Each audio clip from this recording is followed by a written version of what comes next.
Howder!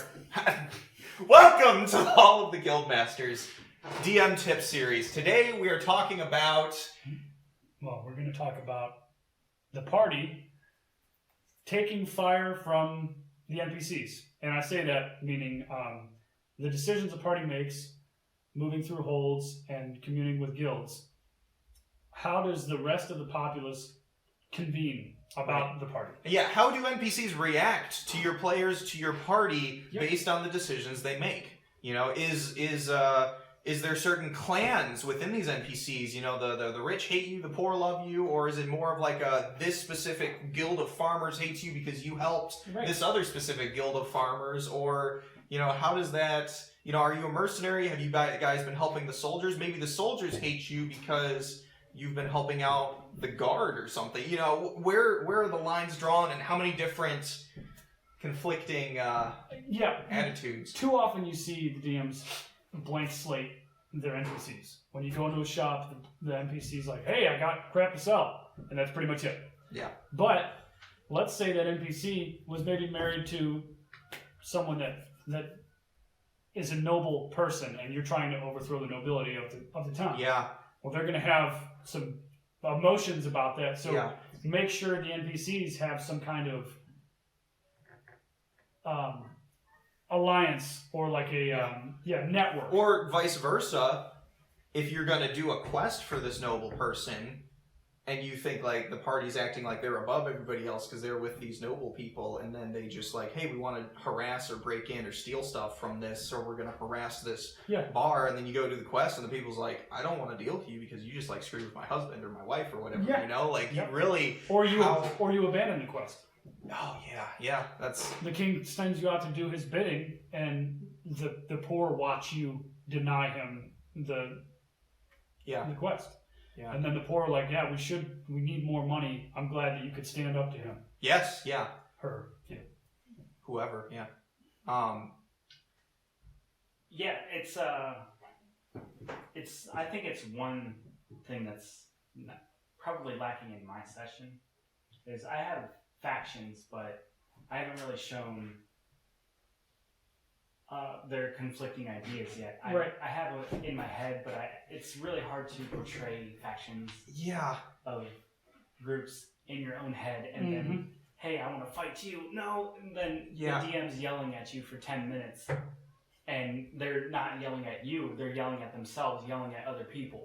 Right. Yeah. So you gotta play it pretty precise, but... Yeah, that's one of the things with my own session where it's like, okay, I feel like the players would assume that certain characters are not friends with certain other characters because of how they, you know, you've got people who are super magic and people who are not magic. They probably aren't going to get along even though they haven't exactly met, you know, like how, but but how do you go even deeper than that? It's like within the kingdoms, there's going to be groups of people that are going to be for and against all sorts of things.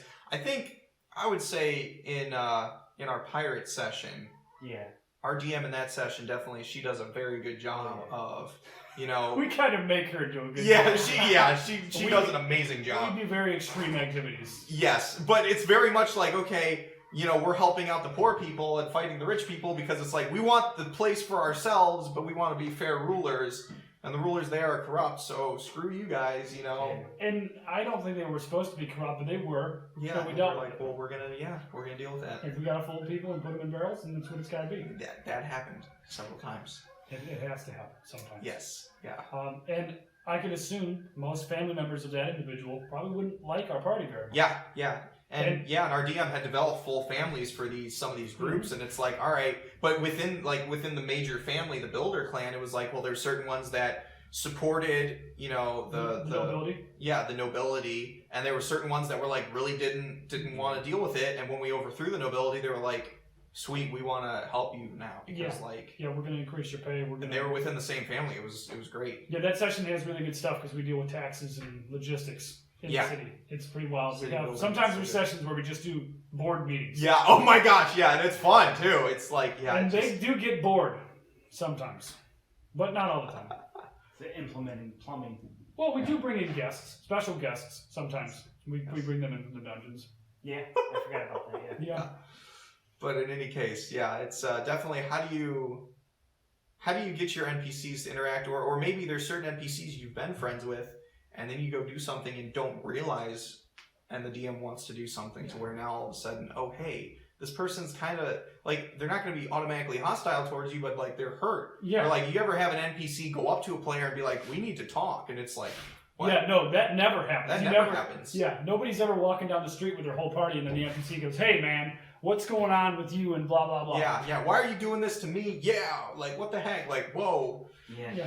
It adds a whole layer of depth too. Yeah. For the whole party if they're involved. For sure, yeah. And then they're understanding that the decisions have repercussions. Yeah.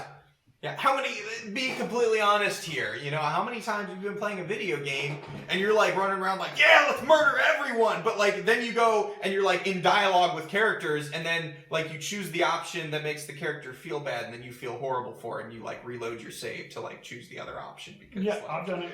Yeah, I think everyone does that because it's like, oh, you know, but like it definitely adds, you know, some oomph to your story that you're trying to tell when you have the NPCs, like when the characters are now invested in the NPCs' lives or understanding, you know. There's a, I want to say it's from a game, a Mass Effect kind of style in there. Yes. Different influence.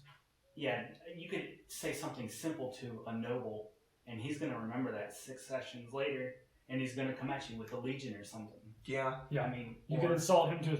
You could insult the high mages while they're in meeting, and they might not like it forever. Or they might. It might be a respect thing, but it might not. Yeah. You just got to make sure that you understand that when you say those things, some people might get angry. It might not even be everybody in the room, but maybe one particular person. Yeah. And they've got connections. Mm-hmm. Develop those connections. A lot of influence, right? Yeah. It could be something simple to it. It don't have to get extremely complex. Yeah, you don't have to interweave everybody together. No. Yeah, and it's sometimes simple fisherman's just a simple fisherman. It's almost a stroke of ego for the players. Like, oh hey, I remember you. That's awesome. I'm a merchant now. Here's 1,000 gold for helping me when I was poor. Yeah, what? For sure. Yeah. Hell yeah, I'm doing that more. Yeah, exactly. That's yeah, little indications like that. It's like, oh shoot, like you were a beggar I gave a coin to forever ago. I didn't even think about it, but they use that coin to do something, and it's like log it, make it long too, like 24 sessions later. Yeah. Oh man. Give them a job. Yeah. You can find NPCs jobs, and then they'll repay you. Get helpers. Yeah, and it definitely, you know, you don't have to have, as a DM, you don't have to have all the NPCs planned out and figured out, but just have a handful of NPCs. You're like, it'd be fun to implement them in this session. If an opportunity shows up, throw them in. You know, if they stick, they stick. If they don't, they don't. Sometimes you throw an NPC and they don't stick. Throw them in 3 sessions later again. Players aren't going to remember it, you know, and it's like, oh shoot, you know, it's Yeah, I think we covered most of the bases there. Yeah. Any final thoughts? No, I'm good. All right. Well, like I said, you know, go down in the comments. Let us know, how do you guys interweave your NPCs together? How do you spice up your story with your NPCs and with, you know, kind of the influence they have over the region, over the party, and how the party affects their daily lives. Right. Until next time, we are the Guildmasters. See ya.